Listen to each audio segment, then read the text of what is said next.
Hello friends, welcomes to Kanaka சமையல். இன்றைக்கி நாம் என்ன பார்க்க போகிறோம் அப்படின்னா, சூப்பரான ஒரு ஸ்நாக்ஸ் பார்க்க போகிறோம். ஓமப்பொடி எப்படி செய்யலாங்கிறது தான்.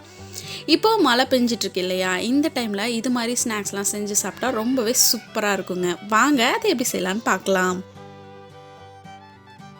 இப்போது நல்லா ஒரு அகலமான பாத்திரம் எடுத்துக்கோங்க. அதில் நான் 1 கிலோ அளவுக்கு கடலை மாவு சேர்த்துருக்கேன்.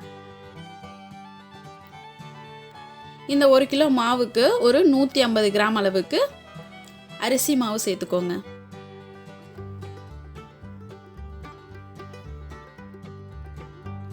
ஓமம் ஒரு 2 டேபிள் ஸ்பூன் அளவுக்கு ஓமத்தை தண்ணியில் ஊற வச்சுக்கோங்க. அதை நம்ம அரைச்சி இதில் நம்ம ஆட் பண்ணிக்கலாம். ஒரு 1/4 மணி நேரத்துலேருந்து அரை மணி நேரம் வரைக்கும் நீங்கள் ஊற வச்சுக்கோங்க. உப்பு தேவையான அளவுக்கு சேர்த்துக்கோங்க.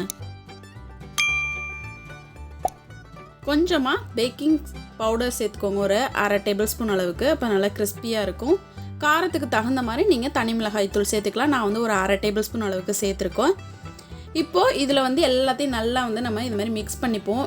சின்ன சின்ன கட்டிலாம் இல்லாமல் வரதுக்காக நம்ம இது மாதிரி மிக்ஸ் பண்ணிக்கலாம். மிக்ஸ் பண்ணிவிட்டு எண்ணெயை சூடு பண்ணி ஒரு கரண்டி அளவுக்கு, புளிக்கரண்டியால் ஒரு கரண்டி அளவுக்கு எண்ணெய் ஊற்றிக்கோங்க. அதேமாரி நாம் ஊற வச்சுருந்தோம் இல்லையா ஓமம், அதை நல்லா அரைச்சி சாறு எடுத்து அந்த சாறையும் இதில் சேர்த்துட்டு நல்லா மிக்ஸ் பண்ணிக்கலாம். இப்போ மிக்ஸ் பண்ணிவிட்டு நல்லா எல்லாத்தையும் மிக்ஸ் ஆனதுக்கப்புறமே தண்ணி கொஞ்சம் கொஞ்சமாக ஊற்றி நம்ம இதை பிசையணும். தண்ணி பார்த்திங்க அப்படின்னா நிறைய ஊற்றிடாதீங்க, கொஞ்சம் கொஞ்சமாக ஆட் பண்ணி நீங்கள் மிக்ஸ் பண்ணிங்கன்னா தான் கரெக்டான பதத்துக்கு வரும். நம்ம சப்பாத்தி மாவு பிசைகிறோம் இல்லையா, அதை விட கொஞ்சம் தளர பிசையணும். இப்போது நான் இதை புளியறதுக்கு இந்த உரல் தான் எடுத்திருக்கேன். இது ஸ்ப்ரிங் டைப்பில் இருக்கும். மேலே நீங்கள் சுத்த பார்த்தீங்க அப்படின்னா உங்களுக்கு அந்த இது புளிஞ்சு வந்துகிட்டே இருக்கும். கொஞ்சம் ஈஸியாக இருக்கும். நம்ம புளியறதில் வச்சு புளிஞ்சோம்னா கொஞ்சம் கஷ்டமாக இருக்கும். இது கொஞ்சம் ஈஸியாக இருக்குங்கிறதுக்காக இந்த இதை எடுத்திருக்கோம். இப்போ மாவு நல்லா பிசைஞ்சு அதில் சேர்த்தாச்சு. எண்ணெய் நல்லா சூடாக இருக்குது. எண்ணெயில் இந்த மாதிரி பிழிஞ்சு விட்டுடலாம். நல்லா நைஸான அதாவது நம்ம இடியப்பம்லாம் புளிவோம் இல்லையா, அந்த அச்சு போட்டு நம்ம யூஸ் பண்ணணும். இப்போ இதை மாதிரி ஃபுல்லாக சுற்றி புளியணும். ஒரே இடத்துல புளியாமல் சுற்றி நீங்கள் புளிஞ்சிங்க அப்படின்னா சீக்கிரமாக குக் ஆகும். ஒரே இடத்துல புளிஞ்சிங்க அப்படின்னா ஒன்றோட ஒன்று ஒட்டி உங்களுக்கு சரியாக குக் ஆகாது. இப்போ நம்ம புளிஞ்ச உடனே நல்ல பபிள்ஸாக வந்துச்சு இல்லையா, இப்போ இது அப்படியே கொஞ்சம் கொஞ்சமாக அடங்க ஆரம்பிச்சிருச்சு பாருங்கள்.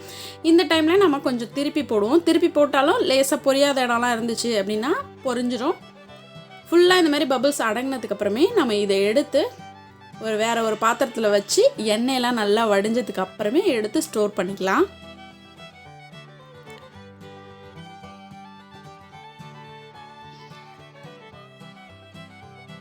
இப்போ திரும்பவும் இன்னொரு இது புளிரும் பாருங்கள்.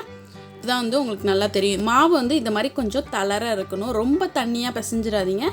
ஓரளவுக்கு கொஞ்சம் தளர இருந்துச்சுன்னா உங்களுக்கு டைட்டாக இருக்காது, புளியறதுக்கு கொஞ்சம் ஈஸியாக இருக்கும். இப்போ பார்த்தீங்க அப்படின்னா நம்ம சுத்த ஃபாஸ்ட்டாக வந்துகிட்டே இருக்கு இல்லையா, அந்த அளவுக்கு மாவு கொஞ்சம் தளர இருக்கணும்.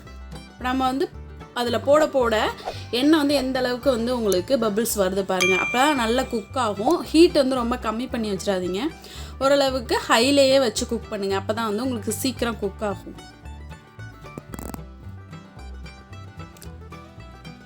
இப்போ இதை திருப்பி போடலாம்.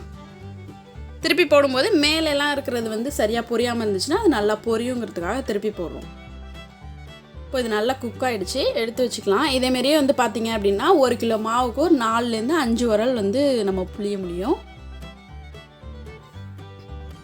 இப்போ இது மாதிரி எல்லாத்தையும் புளிஞ்சு எடுத்ததுக்கப்புறமே ஒரு கைப்பிடி அளவுக்கு கருவேப்பிலையை நல்லா கழுவிட்டு இது மாதிரி எண்ணெயில், அதாவது ரொம்ப ஈரத்தோடு போட்டுறாதீங்க, ஈரம் இல்லாமல் வச்சுருந்து அந்த கருவேப்பிலையை அதில் போட்டு நல்லா பொரிச்சிட்டு எந்த வாளிலையோ டப்பாலையோ நீங்கள் ஸ்டோர் பண்ணுறீங்களோ அதில் எல்லாத்தையும் எடுத்து வச்சு அந்த கருவேப்பிலையும் அதிலே போட்டு நல்லா மிக்ஸ் பண்ணி வச்சிங்க அப்படின்னா ரொம்பவே வாசமாக நல்ல டேஸ்ட்டாக இருக்கும். நீங்கள் கடைக்கெல்லாம் போகவே வேண்டாம், வீட்டில் இருக்கிறத வச்சு நீங்களே சூப்பராக செஞ்சு ஒரு நல்ல ஸ்நாக்ஸை நீங்கள் கொடுக்க முடியும்.